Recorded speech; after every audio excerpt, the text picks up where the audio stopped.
not only be traffic that's slowing down many commuters today. It is so cold, you have to think a lot of drivers out there may be having some trouble getting their engines to turn over. So we brought in a local mechanic to talk live about how to treat your car in a deep freeze like this. David Barati joins us. David, good morning. Thanks for being here. Hey, tell us, first of all, you said yesterday a first in your 22-year career. Yeah. Yes, I had our first car yesterday came in and it was completely frozen. And the engine would start, but the water pump and everything would not turn over. So radiator frozen, hoses frozen, all the water parts? Yes, sir. What do you do?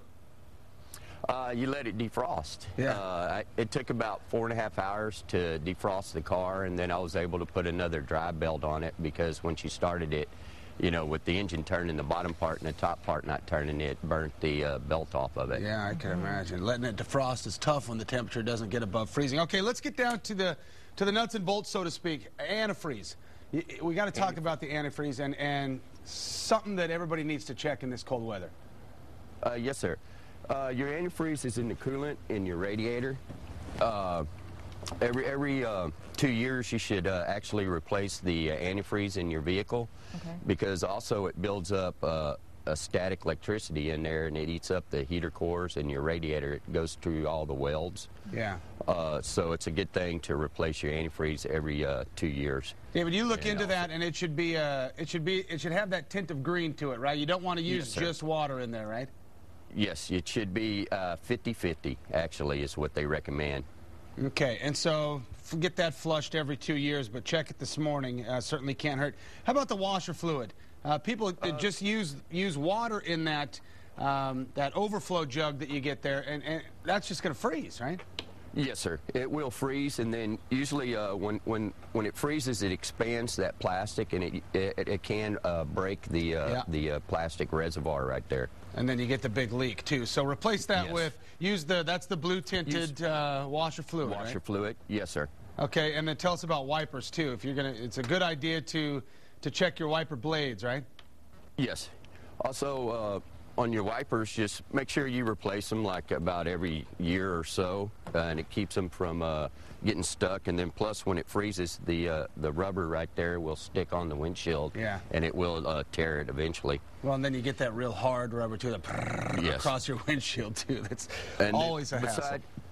Beside putting water in your radiator here, you have an overflow jug right here that takes water from here to here. So you need to make sure this is always full of coolant also, because that keeps your radiator full.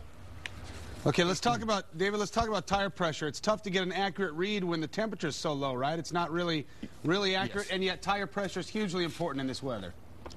Yes, usually the cold weather will drop the tires down about 4 to 5 degrees. Yeah. And so you need to keep your pressure up, because running it on flat, it'll eat up the sidewall of the tire, and then it'll cause the tire to come apart on you while you're driving down the road.